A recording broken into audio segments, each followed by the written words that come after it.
இயேசுநாதர்கிட்ட ஒருத்தர் வந்து கேட்டாராம், இயேசுவே என்னை எவ்வளவு நேசிக்கிறீர்கள் அப்படின்னு.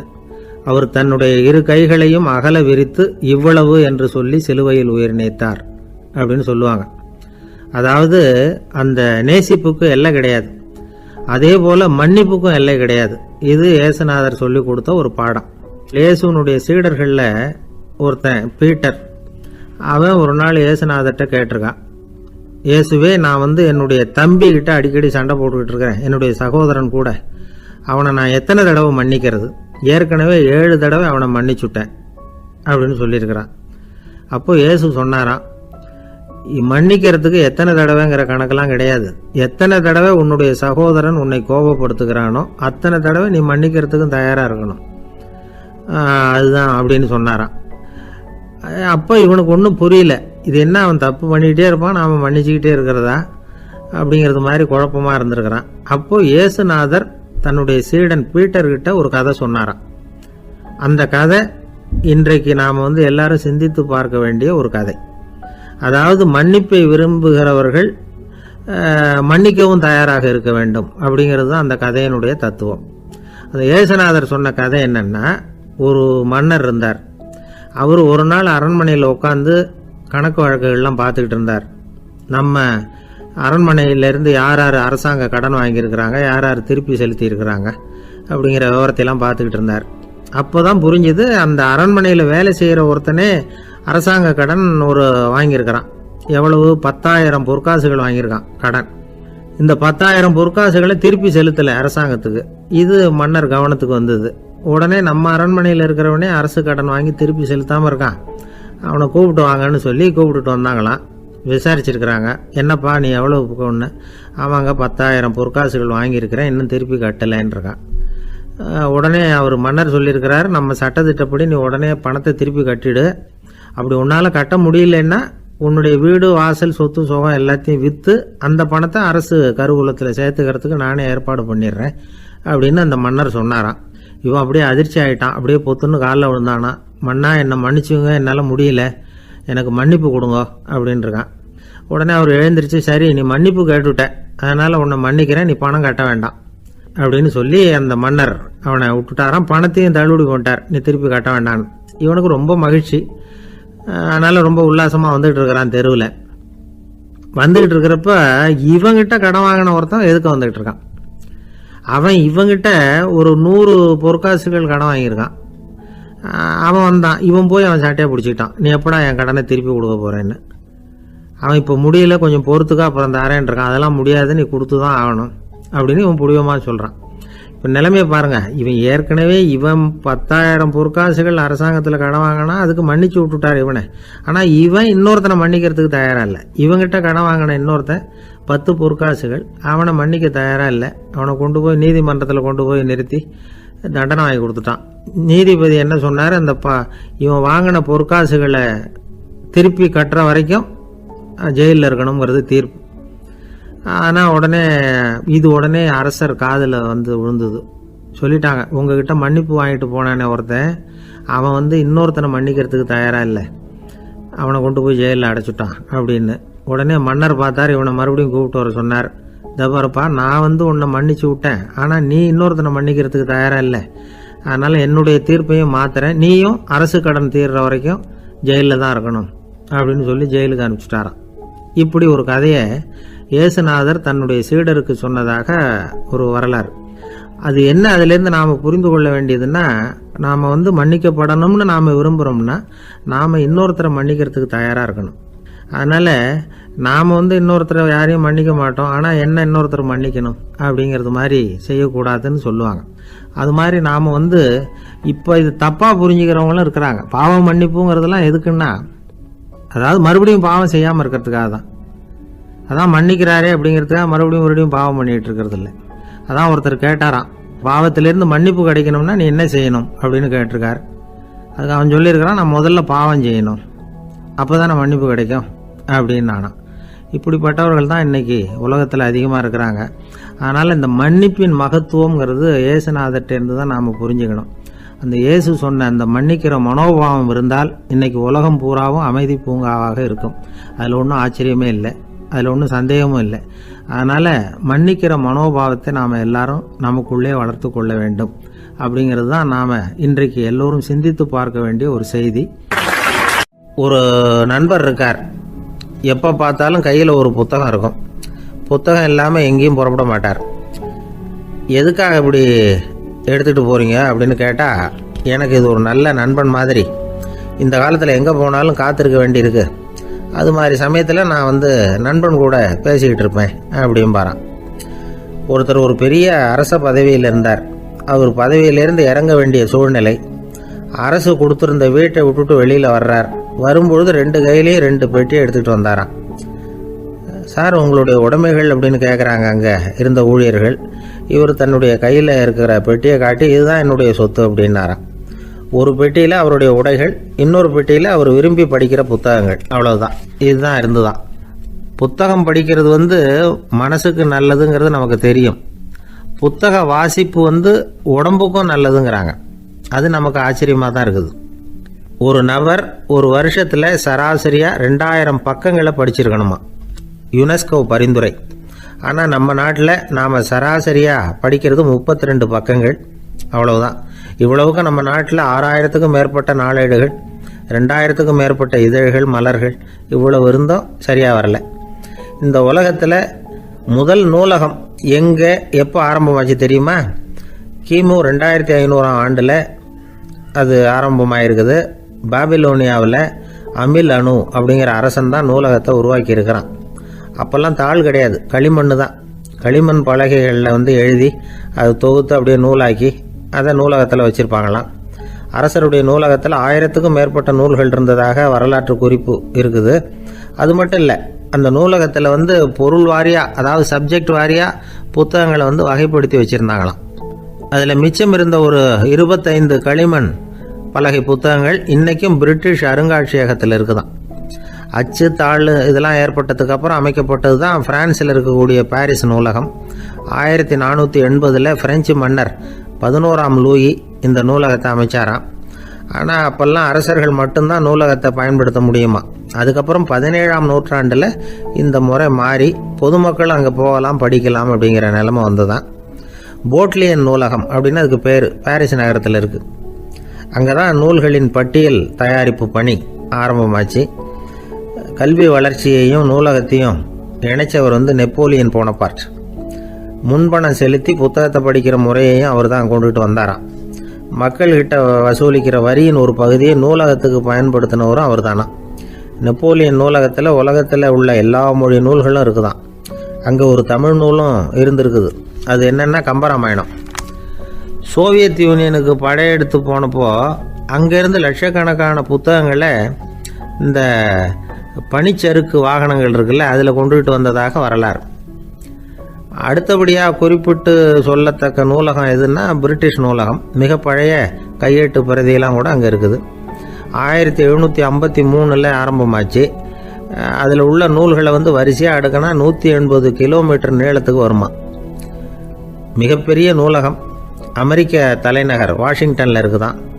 இந்தியாவை பொறுத்த வரைக்கும் பெரிய பழைய நூலகம் எதுன்னா கல்கத்தா நூலகம். எல்லா இந்திய மொழி நூல்களும் இங்கே உண்டு. மகாகவி பாரதியார் நடத்தின இந்தியாங்கிற இதழின் எல்லா பிரதிகளும் அங்கே பாதுகாப்பாக இருக்குது. படிக்கும் பழக்கம் இங்கே வளர வேண்டியிருக்குது. ஒருத்தர்கிட்ட ஒரு புஸ்தகத்தை கொடுத்து விமர்சனம் எழுத சொல்லியிருந்தாங்க. கொஞ்ச நாள் கழித்து அவரை போய் பார்த்து, என்னங்க புஸ்தகத்தை படித்து பார்த்தீங்களா அப்படின்னு கேட்டாங்களாம். இதுக்கு அவர் சொல்லியிருக்கிறார், இன்னும் நான் படித்து பார்க்கலிங்க, இப்போ தானே விமர்சனமே எழுதி முடிச்சிருக்கிறேன், இனிமே தான் படிக்கணும் அப்படின்னாராம். என்ன சார் உங்கள் பையன் என்ன செஞ்சுக்கிட்டு இருக்கிறான் இப்போ அப்படின்னு கேட்டார் ஒருத்தர். அடிக்கடி கண்ணாடி முன்னாடி நின்று அழகு பார்த்துக்கிட்டு இருக்கிறான் சார் அப்படின்னாரு அப்பா. இளம் பருவம் இப்படி தான் இருக்கும், அதையெல்லாம் சாதாரணமாக நினச்சிடாதீங்க அப்படின்னாரு அவர். என்ன சார் சொல்கிறீங்க, கண்ணாடி முன்னாடி நின்றுக்கிட்டு நேரத்தை வீணாக்கிக்கிட்டு இருக்கான், அதை ஒரு பெரிய விஷயமா நான் நினைக்கணுமா அப்படின்னாரு இவர். இளம் பருவத்தில் இளைஞர்களுக்கும் சின்ன பொண்ணுங்களுக்கும் அடிக்கடி கண்ணாடியில் பார்க்கணும்னு தோணும்.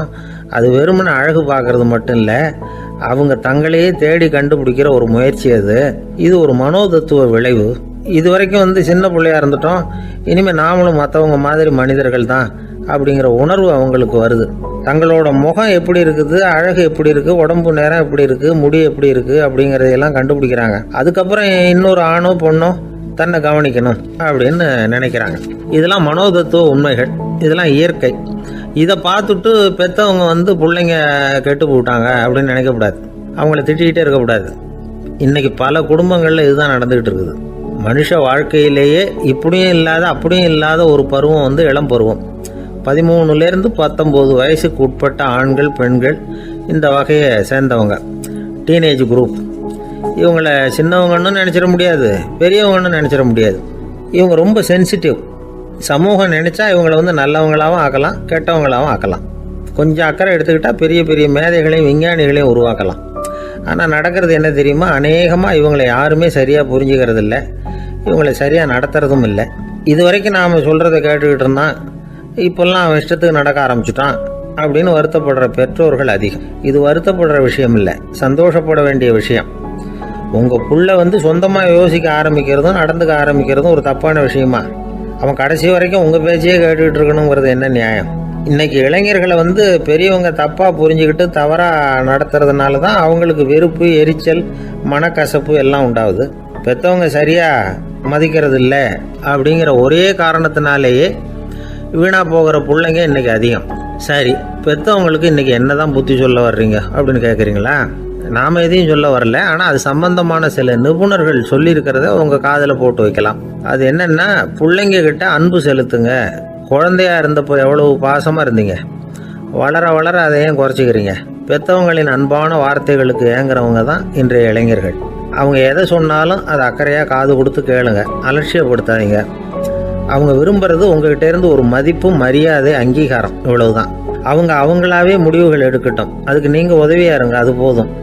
மற்றவங்க முன்னாடி, முக்கியமாக அவங்க நண்பர்கள் முன்னாடி அவங்கள பற்றி மட்டமாக பேசாதீங்க. அவங்கக்கிட்ட பொய் சொல்லக்கூடாது. நீங்கள் சொன்னது பொய்ன்னு தெரிஞ்சு போச்சுன்னா உங்கள் பேரில் அவங்களுக்கு இருக்கிற மதிப்பு போயிடும், நம்பிக்கை போயிடும். அவங்களுக்கு முன்னாடி நீங்கள் சண்டை போடக்கூடாது. உங்கள் பிள்ளைய எப்பவும் இன்னொரு பிள்ளையோட ஒப்பிட்டு பேசுகிற வேலையே வேணாம். கூட பிறந்த மற்றவங்களோட கூட ஒப்பிடக்கூடாது. இப்படி செஞ்சால் அவன் உங்ககிட்டையும் பிரியமாக இருக்க மாட்டான், அவங்ககிட்டையும் பிரியமாக இருக்க மாட்டான். புள்ள எங்கே போகிறான், என்ன பண்ணுறான் அப்படின்னுலாம் துப்பறிஞ்சிக்கிட்டு இருக்கக்கூடாது. இளைஞர்கள் தனிமையை விரும்புகிறவங்க. அவங்கள பெட்டியில் வச்சு மூடி பாதுகாக்கணும்னு நினைக்கக்கூடாது. அவங்கள எப்படி பாதுகாக்கிறது அப்படிங்கிறது அவங்களுக்கே தெரியும். உங்கள் புள்ள எப்படி நடந்துக்கணும்னு நீங்கள் எதிர்பார்க்குறீங்களோ அது மாதிரி நீங்கள் நடந்து காட்டுங்க, அது போதும். ஒரு வீட்டில் அப்பாவும் அம்மாவும் பேசிக்கிட்டு இருக்கிறாங்க. என்னங்க, நம்ம பொண்ணு பெரியவளாயிட்டா, அடிக்கடி கண்ணாடி முன்னாடி போய் நின்றுக்கிட்டு இருக்கிறா, சீக்கிரமாக ஒரு பையனை பார்த்து கல்யாணத்தை முடிக்காமல் இப்படி மசன்னு கல் மாதிரி உட்காந்துருக்குறீங்களே அப்படின்னு சத்தம் போட்டாங்க அந்த அம்மா. அவசரப்படாத, பார்க்கறதுக்கு கண்ணுக்கு அழகா லட்சணமாக புத்திசாலியாக ஒரு பையன் கிடைக்க வேணாமா, அதுதான் பார்த்துக்கிட்டு இருக்கிறேன் அப்படின்னார் அப்பா. இதுக்கு அந்த அம்மா சொல்கிறாங்க, எங்கள் அப்பா இப்படியெல்லாம் நினச்சிக்கிட்டு இருந்திருந்தா எனக்கு கல்யாணமே ஆயிருக்காது தெரியுமா அப்படின்னாங்களாம். ஒருத்தர் ரொம்பவும் மகிழ்ச்சியாக வந்துக்கிட்டு இருந்தார். என்ன விஷயம்னு விசாரித்தேன். நான் தோற்று போயிட்டேன், அதுதான் மனசுக்கு மகிழ்ச்சியாக இருக்குது அப்படின்னார். எனக்கு இது ரொம்ப ஆச்சரியமாக போச்சு. இந்த உலகத்தில் தோற்று போகிறவங்க யாரும் மகிழ்ச்சியாக இருக்கிறது இல்லை. அப்படி இருக்கிறப்ப இவர் இப்படி சொல்கிறாரே, எங்கே தோற்று போனீங்கன்னு கேட்டேன். அதுக்கப்புறம் தான் அவர் விவரமாக சொன்னார். என்னோட 5 வயசு குழந்தையோட நான் விளையாடிக்கிட்டு இருந்தேன். அந்த விளையாட்டில் என் குழந்தை ஜெயிச்சுட்டுது, நான் தோற்று போயிட்டேன் அப்படின்னார் ரொம்ப உற்சாகமாக. நான் யோசித்து பார்த்தேன். அதாவது நாம் சின்ன குழந்தையாக இருக்கிறப்போ எந்த விளையாட்டில் கலந்துக்கிட்டாலும் அதில் நாம் தான் ஜெயிக்கணும்னு ஒரு வெறி நமக்குள்ளே இருக்கும். நம்மளை எதிர்த்து விளையாடுறவர் நல்லவரா கெட்டவரா, பெரியவரா சின்னவரா அப்படிங்கிறதெல்லாம் முக்கியம் கிடையாது. அவர் தோற்று போகணும், நாம் ஜெயிக்கணும், அதுதான் முக்கியம். எதிரியை சந்தோஷப்படுத்த விளையாடுகிற கலை அப்போ நமக்கு தெரியறதில்ல. வாழ்க்கையில் ஒரு பக்குவம் வந்ததுக்கு அப்புறம் வெற்றி பெறணுங்கிற மன அழுத்தம் போயிடுது. போட்டியில் ஜெயிக்கணுங்கிறத விட குழந்தையை சந்தோஷப்படுத்தணுங்கிறது முக்கியமாக போச்சு. ஜெயிக்கணுங்கிற வெறி ஓடி போட்டுது. ஒரு குழந்தையாக இருந்தப்போ நம்ம வளர்ச்சிக்கு உதவிய வெறி பெரியவனானதுக்கு பிறகு நமக்கு எதிரியாக மாறுது. அதை சரியான சமயத்தில் நாம் புரிஞ்சுக்கிட்டோம்னா போதும், நாம் பொழைச்சிக்கலாம். ஒவ்வொரு மனுஷனுமே வாழ்க்கையோட அடுத்த கட்ட வளர்ச்சியில் அடி எடுத்து வைக்கிற நேரத்தில் தன்கிட்ட இருந்து ஏதோ ஒரு குணத்தை அல்லது தன் குணம் இருந்த ஏதோ ஒரு உறவை நாம் இழக்கத்தான் வேண்டியிருக்குது. ஒரு கட்டம் வரைக்கும் உதவியாக இருந்த குணம் வந்து அடுத்த கட்டத்துக்கு தடையாக கூட மாறிடலாம். இந்த பரிமாண மாற்றத்துக்கு உள்ளாகிற ஒவ்வொருத்தரும் பிரத்யட்சமாக இதை வந்து உணர்றாங்க. ஆனால் பல பேர் எப்படின்னா பழசை திறந்துவிட்டு புதிய கொள்கைகளை உருவாக்கிக்கிறதுக்கு இஷ்டம் இல்லாமல் இருந்துடுறாங்க, அல்லது அப்படி செய்ய முடியாமல் தவிக்கிறாங்க. இதையெல்லாம் மீறி அந்த பழசை திறந்துட்டா அதை இழந்ததால் உண்டாகிற மன அழுத்தம் சில காலத்துக்கு வருத்திக்கிட்டு தான் இருக்கும், வேறு வழி இல்லை.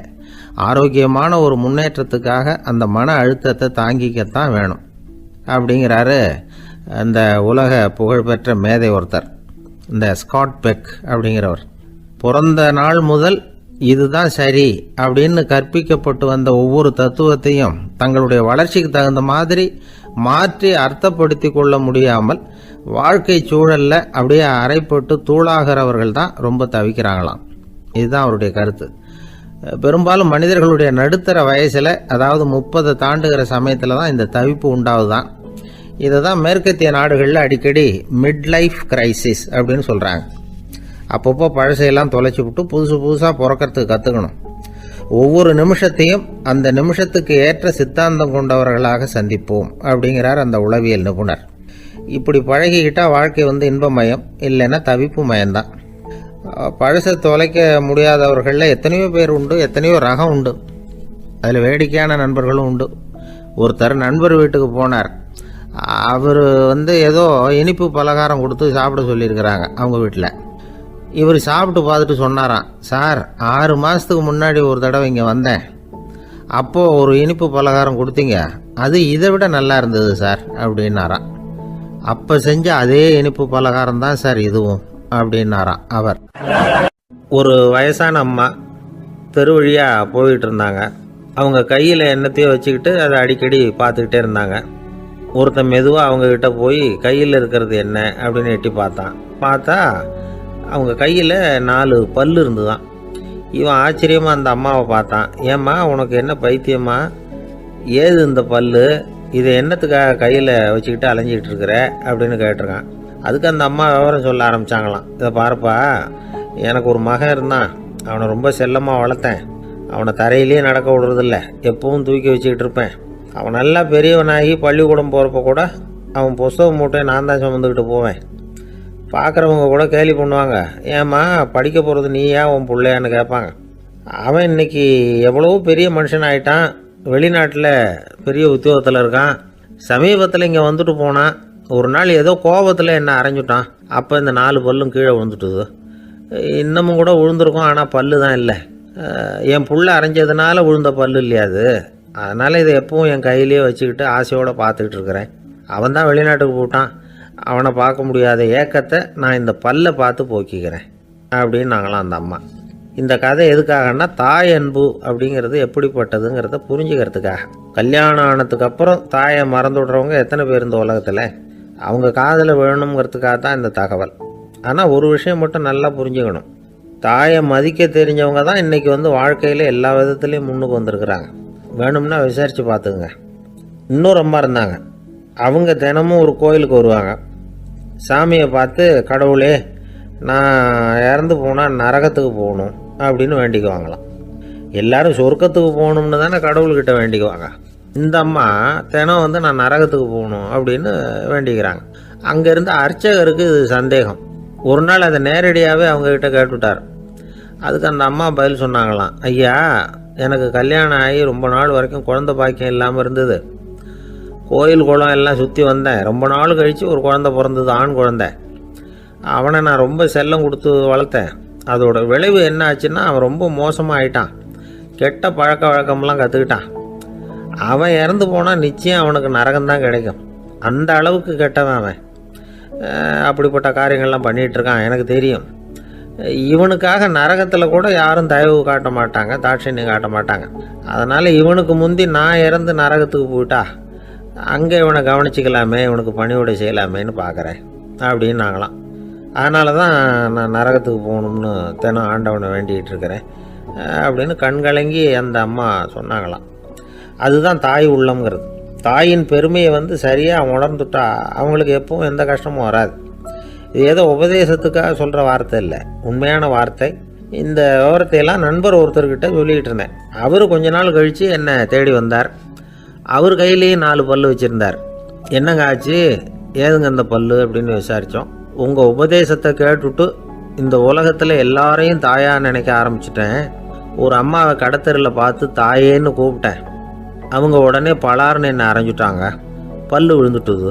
அதை தான் பொறுக்கி எடுத்துக்கிட்டு நேராக உங்களை தேடி வந்துக்கிட்டு இருக்கிறேன்னார். தாயேன்னு தானே கூப்பிட்டீங்க, அதுக்கு ஏன் அரைஞ்சாங்க அப்படின்னு கேட்டோம். நான் தாயேன்னு கூப்பிட்டது அவங்க காதில் நாயேன்னு விழுந்துட்டு தான், அதுதான் இப்படி ஆயிட்டுது அப்படின்னார். ஐயா, என்னுடைய நூல் வெளியீட்டு விழாவுக்கு அவசியம் நீங்கள் வரணும் அப்படின்னு கூப்பிட்டார் ஒருத்தர். எப்போ வரணும்னு கேட்டேன். அடுத்த வாரம்னார். சரி, புத்தகம் தயாராகிட்டுதா அப்படின்னேன். நாளைக்கு தான் அச்சிக்க கொடுக்க போகிறேன்னார். என்னங்க இது, புத்தகம் அச்சிடுறதுக்கு முன்னாடியே அழைப்புதழை வந்து அச்சடிச்சு விட்டீங்களே அப்படின்னு கேட்டேன். அதனால் என்னங்க, அந்த காலம் மாதிரி அப்போல்லாம் அச்சுக்கலை வந்து எவ்வளவோ முன்னேறியாச்சுங்க. Linotype, monotype, phototype, laser, இப்படி என்னென்னமோ வந்தாச்சு. இன்றைக்கி கொடுத்தா நாளைக்கே புத்தகம் தயார் அப்படின்னார். இப்படி இந்த அளவுக்கு முன்னேறி இருக்கிற இந்த அச்சுக்கலை ஆரம்பத்தில் எப்படி இருந்தது தெரியுமா? அந்த காலத்தில் காகிதம்னா என்னென்னே தெரியாது. அப்படி ஒன்று கண்டுபிடிக்கப்படவே இல்லை. அப்போல்லாம் எதையாவது ஒன்று எழுதணும்னா அதுக்கு ஆட்டு தோலை தான் பயன்படுத்தி இருக்கிறாங்க. கண்ணுக்குட்டி தோல் கூட அதுக்கு உபயோகப்பட்டு தான். ஐரோப்பாவில் இருந்த பாதிரியார்கள் தோலில் எழுதப்பட்ட புத்தகத்தை தயாரிக்கிறதுல ரொம்ப கெட்டிக்காரங்களாம். எகிப்து, அப்புறம் மத்திய தரைக்கடல் ஓரத்தில் உள்ள நாடுகள், இங்கே எல்லாம் தோல் தான் எழுது பொருளாக பயன்பட்டு வந்திருக்குது. ஆனால் நம்ம நாட்டில் ஓலைச்சுவடிகளை எழுத்துக்கு பயன்படுத்தி இருக்கிறாங்க. எழுதுறதுக்கு தோலை பயன்படுத்தினவங்க பிறகு பேப்பரைஸ் அப்படிங்கிற கோரை புல்லை வந்து அதுக்கு பயன்படுத்தினாங்களாம். இதெல்லாம் அப்படி கொஞ்சம் கொஞ்சமாக கண்டுபிடிச்சிட்டு வந்திருக்கிறாங்க. அந்த புல்லை வந்து கச்சிதமாக நறுக்க வேண்டியது, நல்லா பதப்படுத்த வேண்டியது, அதுக்கப்புறம் அதில் எழுத வேண்டியது, அவ்வளவுதான். பேப்பருங்கிற சொல்லே இந்த பேப்பைரஸ் அப்படிங்கிறதுலேருந்து வந்தது தான். அதுக்கப்புறம் தான் காகிதம் வந்தது. இதை முதல்ல சீன நாட்டில் தான் கண்டுபிடிச்சாங்க. அது வந்த பிறகு அச்சு எந்திரம் கண்டுபிடிக்க வேண்டிய அவசியம் ஏற்பட்டது. அதை கண்டுபிடிச்சவர் ஜெர்மானிய அறிவியல் அறிஞர் ஜான் கூட்டன்பர்க். அச்சு கலைக்கு அடித்தளம் அமைச்சவர் அவர் தான். ஜெர்மனியில் மெயின்ஸ் அப்படிங்கிற ஊரில் 1399 பிறந்தார். அவரோட மாமன் ஒருத்தர் உலோக வேலையில் வல்லவர். அவர்கிட்ட அந்த வேலையை கற்றுக்கிட்டார். அதோட வைர கற்களை வந்து பட்டை தீட்டுறதுலையும் ரொம்ப தேர்ச்சி பெற்றிருந்தார். இளம் வயசுலேயே சும்மா இருக்க மாட்டாராம். எதை செஞ்சாலும் அதை திறமையாக செய்வாராம். அவர் தான் முதல்ல மர அச்சு எழுத்துக்களை உருவாக்கினார். அது மேலே மை தடவி பிரதிகள் எடுத்தார். அதுக்கப்புறம் உலோக எழுத்துக்கள், முதல்ல காரியம், அப்புறம் இரும்பு, அப்புறம் கலப்பு உலோகம், பிறகு அச்சடிக்கிறதுக்கு எந்திரம் ஒன்றையும் உருவாக்கினார். முதல்ல பைபிள் அச்சடித்தார். 1468 அவர் இறந்து போனார். 16ஆம் நூற்றாண்டில் மேலை நாடுகளிலிருந்து மர எழுத்துக்களை கொண்டுகிட்டு வந்து தமிழ்நாட்டில் கிறிஸ்துவ நூல்களை அச்சிட்டாங்க. அப்போல்லாம் வந்து அச்சகங்கள் வந்து போதிய அளவுக்கு இங்கே இல்லை. அதுக்கு என்ன காரணம்னா, இந்தியர்கள் வந்து அச்சகங்களை நடத்தக்கூடாது அப்படின்னு சட்டம். 1835 வரைக்கும் அந்த சட்டம் வந்து நடைமுறையில் இருந்தது. இந்த நிலைமையில் அங்கேயும் இங்கேயுமா 1-2 அச்சகங்கள் ஆரம்பமாச்சு. 1713 தரங்கம்பாடியில் லூத்தரன் மிஷன் அச்சகம், அதே ஆண்டில் சென்னையில் எஸ்பிசிகே அச்சகம். இது ரெண்டும் தான் இந்தியாவில் முதல்ல தொடங்கப்பட்ட அச்சகங்கள். ஆட்டுத்தோல்லையும் ஓலைச்சுவடியிலையும் எழுதப்பட்ட எழுத்துக்கள் இன்னைக்கு எங்கேயோ போயிட்டுது. ஆனால் நம்ம ஊரில் எழுத்தாளர்கள் நிலைமை தான் ஒன்றும் சொல்லிக்கிறது மாதிரி இல்லை. நம்ம ஆள் ஒருத்தர் சொன்னார், சார், நான் சொந்தத்தில் ஒரு அச்சாபீஸ் வச்சுருந்தேன், இப்போவும் வச்சுருக்கிறேன். அதனால் என்னுடைய படைப்புகளை புத்தகமாக வெளியிடுறதுல எனக்கு ஒன்றும் கஷ்டம் இல்லை. வருஷத்துக்கு ஒரு புத்தகம் எழுதி வெளியிட்டுருவேன். 15 வருஷமாக இலக்கிய உலகத்துக்கு இப்படி சேவை செஞ்சுக்கிட்டு வர்றேன். ஆனால் இந்த வருஷம்தான் வாசகர்கள் வந்து எனக்கு பாராட்டு விழா நடத்தி இருக்கிறாங்க அப்படின்னார். இந்த வருஷம் அப்படி என்ன விசேஷம் அப்படின்னு கேட்டோம். இந்த வருஷம்தான் நான் எந்த புத்தகம் எழுதி வெளியிடாமல் இருந்தேன், அதுக்காகத்தான் எனக்கு இந்த பாராட்டு விழா அப்படின்னார். ஒரு ஆஃபீஸில் வேலை பார்க்குற ஒருத்தர் ஏதோ தப்பு பண்ணிவிட்டார். உடனே மேல் அதிகாரி அவரை கூப்பிட்டு அனுப்புனார். நீ செஞ்சது தப்புன்னார் கோபமா. இது ஒரு ரகம். சில அதிகாரிகள் இப்படி நீங்கள் செஞ்சது தப்புன்னு சொல்கிறதில்ல, நீங்கள் செஞ்சது சரி, அப்படின்னு சொல்கிறதில்ல. எப்படி சொல்லுவாங்கன்னா, நீங்கள் செஞ்சது வந்து சரியில்லைன்னு நான் நினைக்கிறேன் அப்படின்னு சொல்லுவாங்களாம்.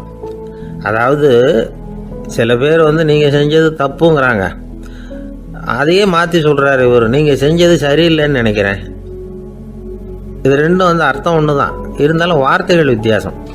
நிர்வாக திறமை இல்லாத ஒரு அதிகாரி யூ ஆர் ராங் அப்படின்னு சொல்லுவாராம். நிர்வாக திறமை உள்ள அதிகாரியாக இருந்தால் அதையே கொஞ்சம் மாற்றி I think you are not correct அப்படிம்பாராம். இதுதான் வித்தியாசம். இருந்தாலும் வார்த்தைகளை உபயோகப்படுத்துகிற விதத்தை வச்சு தான் வேலை நல்லா நடக்கிறதும் நடக்காததும் இருக்குது. விவரம் தெரிஞ்சவங்க என்ன சொல்கிறாங்க தெரியுமா? Be a leader not a boss அப்படிங்கிறாங்க. ஒரு லீடராக பாஸாக இருக்காதே அப்படிங்கிறாங்க.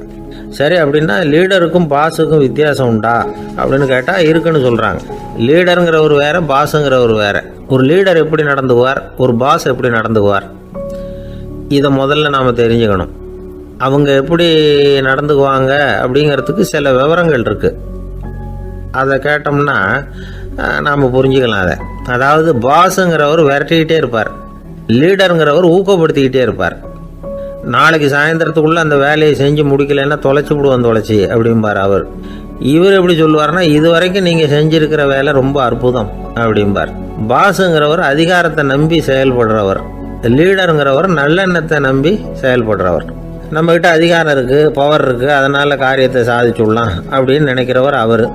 மற்றவங்க கிட்ட ஒரு நல்ல அபிப்பிராயத்தை சம்பாதிச்சுக்கிட்டு அது மூலமாக காரியங்களை சாதிக்கிறவர் இவர். பாஸுங்கிறவர் பயத்தை உண்டு பண்ணுவார், லீடருங்கிறவர் அன்பை பரவ செய்வார். அது செய்யலைன்னா ஆடிட்டில் தகராறாயிடும், இது செய்யலைன்னா இன்க்ரிமெண்ட்டு கட் ஆகிடும், இப்படி ஏதாவது சொல்லி பயமுறுத்திக்கிட்டே இருப்பார் அவர். இவர் அப்படி இல்லை.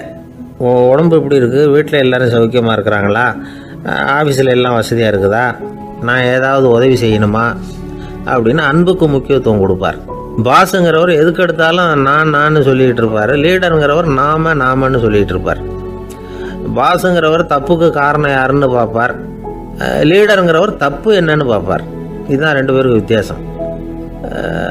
தி boss shows who is wrong, the leader shows what is wrong அப்படின்னு சொல்லுவாங்க. இந்த காரியம் எப்படி செய்யப்பட்டிருக்கு அப்படின்னு தெரிஞ்சுக்கிறவர் பாஸ்.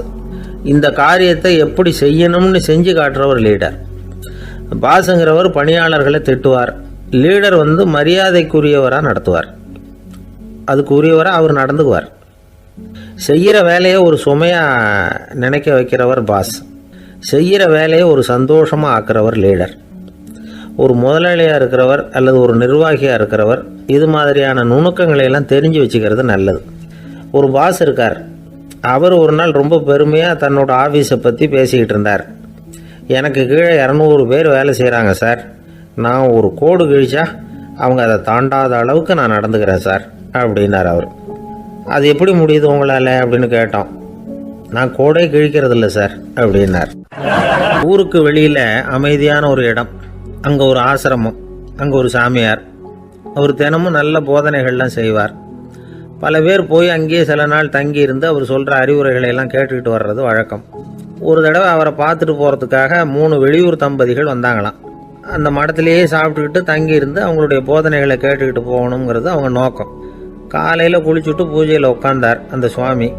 இவங்களும் குளிச்சுட்டு அந்த பூஜையை பார்க்கறதுக்காக அவர் முன்னாடி வந்து உட்காந்தாங்க. பூஜை ஆரம்பமாச்சு.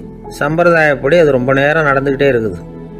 இவங்களுக்கு நல்ல பசி இருந்தாலும் இந்த நேரத்தில் அதை எப்படி வெளியில் காட்டிக்கிறது? பேசாமல் இருந்தாங்க. அந்த சுவாமி பூஜையை முடித்தார். அதுக்கப்புறம் பேச ஆரம்பித்தார். பேச்சு அருமையாக தான் இருந்தது, அமிர்தமாக தான் இருந்தது. இருந்தாலும் இவங்களுக்கு இருக்கிற வயிற்று பசி அது சரியாக கவனிக்க விடலை. அந்த சுவாமியே இதை கவனிச்சதா தெரியல. இவங்களுக்கு மனசுக்குள்ளே ஒரு எண்ணம், உள்ளே சாப்பாடு தயாராகிட்டு இருக்கும் போல இருக்கு, இந்த பேச்சு முடிஞ்சதும் நம்மளை உள்ளே அழைச்சிட்டு போய் சாப்பாடு போடுவாங்கன்னு நினைக்கிறோம் அப்படின்னு இவங்களாம் நினச்சிக்கிட்டாங்க. ஆனால் சுவாமி இதை பற்றி எதுவுமே பேசலை, கண்டுக்கலை. ஒரு அம்மாவால் அதுக்கு மேலே சும்மா இருக்க முடியுமா? முடியல. சாப்பாட்டை கவனிக்கலாமா அப்படின்னு சொல்லி மெதுவாக ஆரம்பித்தாங்க. கவனிக்கலாமே அப்படின்னு உள்ளே அழைச்சிட்டு போனார் சுவாமி. இவங்க ரொம்ப அவசரமாக எழுந்திரிச்சு உள்ளே ஓடினாங்க. அங்கே ஒரு மேஜை மேலே ஒரு கிண்ணம் மூடி இருந்தது. இதுதான் சாப்பாட்டு மேஜை போல இருக்கு, இங்கே சாப்பாடு வந்துடும் அப்படின்னு நினச்சாங்க. உடனே போய் சுற்றி உட்காந்துக்கிட்டாங்க. சுவாமி அந்த கிண்ணத்தை எடுத்து அந்த அம்மா கிட்ட கொடுத்தார். அவங்க அதை வாங்கி மூடியை திறந்து பார்க்குறாங்க. உள்ளே ஒரு சாவி இருக்குது. ஓ சரிதான், இது சமையலறை சாவி போல இருக்கு. அங்கே போய் அதை திறந்து சாப்பாட்டை நாமே எடுத்துக்கிட்டு வந்து இங்கே வச்சுக்கிட்டு சாப்பிடணும் போல இருக்கு அப்படின்னு நினச்சாங்க. சாவி இருக்கு இல்லையா, வாங்க பூட்டு நிறைய காட்டுறேன் அப்படின்னு சுவாமி அவங்கள அழைச்சிட்டு போனார், காட்டினார். இவங்க அந்த அறையை ரொம்ப ஆவலோடு திறந்தாங்க. உள்ளே பார்த்தா அங்கே அரிசி, பருப்பு, விதவிதமான காய்கறி எல்லாம் இருக்குது. சமையலுக்கு வேண்டிய மிளகாய், எண்ணெய், பால், தயிர், நெய் இப்படி எல்லாமே இருக்குது. அடுப்பு, விறகு, நெருப்பு போட்டி அது கூட அங்கே இருக்குது. சாப்பாடு தயாராக இருக்கும்னு நினச்சிக்கிட்டு போனால் இப்படி இருக்குதே அப்படின்னு சொல்லி அதை பார்த்ததும் ரொம்ப சோர்ந்து போட்டாங்க அவங்க. சுவாமி என்ன இது சாப்பாடு இல்லையா அப்படின்னாங்க. அதுதான் சாப்பாட்டுக்கு வேண்டிய எல்லாம் இங்கே இருக்குதே. அடுப்பு மூட்டி நீங்கள் தான் அவங்கவுங்க ருசிக்கு தகுந்த மாதிரி சமைச்சிக்கணும். இந்த சன்னியாசிக்கு எப்படி சமைக்க தெரியும் அப்படின்னு கேட்டார் சுவாமி. சாப்பாடு தயாராக இருக்கும்னு நாங்கள் எதிர்பார்த்தோம் அப்படின்னாங்க. நீங்கள் இப்படி சொல்லுவீங்கன்னு நானும் எதிர்பார்த்தேன். இது வரைக்கும் நான் எவ்வளவோ தத்துவம்லாம் எடுத்து சொன்னேன். எல்லாத்தையும் விட இதுதான் அனுபவபூர்வமான தத்துவம். ஆண்டவன் நமக்கு நல்ல மனசை கொடுத்துருக்குறான், நல்ல வாய்ப்புகளையும் தந்திருக்கிறான், அதையெல்லாம் பயன்படுத்திக்கக்கூடிய மூளையையும் சிந்தனையையும் கொடுத்துருக்குறான். அதனால் அடுப்பை தான் நீங்கள் மூட்டணும். அடுப்பை நீங்கள் தான் மூட்டணும். உங்களுக்கு உகந்ததை நீங்கள் தான் சமைச்சு ருசித்து அனுபவிக்கணும். ஆண்டவனே அதை செஞ்சுக்கிட்டு இருக்க மாட்டான் அப்படின்னாராம் அந்த சுவாமி. நம்முடைய வாழ்க்கையில் பல நல்ல பலன்களை பெறுறதுக்கு நாம் தான் முயற்சி பண்ணணும். அதுக்குரிய சூழ்நிலையை தான் ஆண்டவன் கொடுப்பானே தவிர அதை விளக்கறதுக்காக தான் அந்த சுவாமி அப்படி செஞ்சு காட்டியிருக்கிறார். இது ஒரு பெரியவர் இப்படி ஒரு விளக்கம் கொடுத்தார். அதுக்கப்புறம் அந்த 3 தம்பதிகளும் தெளிவடைஞ்சுட்டாங்களாம். நாம் தெளிவடைகிறது எப்போங்கிறது தான் தெரியல அப்படின்னு பல பேர் இதை கேட்டுட்டு சொல்லிகிட்டு இருக்கிறாங்க. இந்த கதையை நம்முடைய நண்பர் ஒருத்தர்கிட்ட சொன்னேன். அந்த நண்பர் ரொம்ப சந்தோஷப்பட்டார். நீங்கள் சொல்கிறது கரெக்டு சார், ஆனால் நான் அதை விட ஒரு படி மேலே சார். எனக்கெல்லாம் அரிசி, பருப்பு இருக்கிற ரூம் எதுன்னு கையை காட்டிட்டா போதும். உடனே கிண்ணத்துலேருந்து சாவியை எடுத்து கொடுக்கணுங்கிற அவசியம்லாம் இல்லை எனக்கு. அப்புறம் எப்படி ரூமை திறந்துருவீங்க அப்படின்னு கேட்டேன்.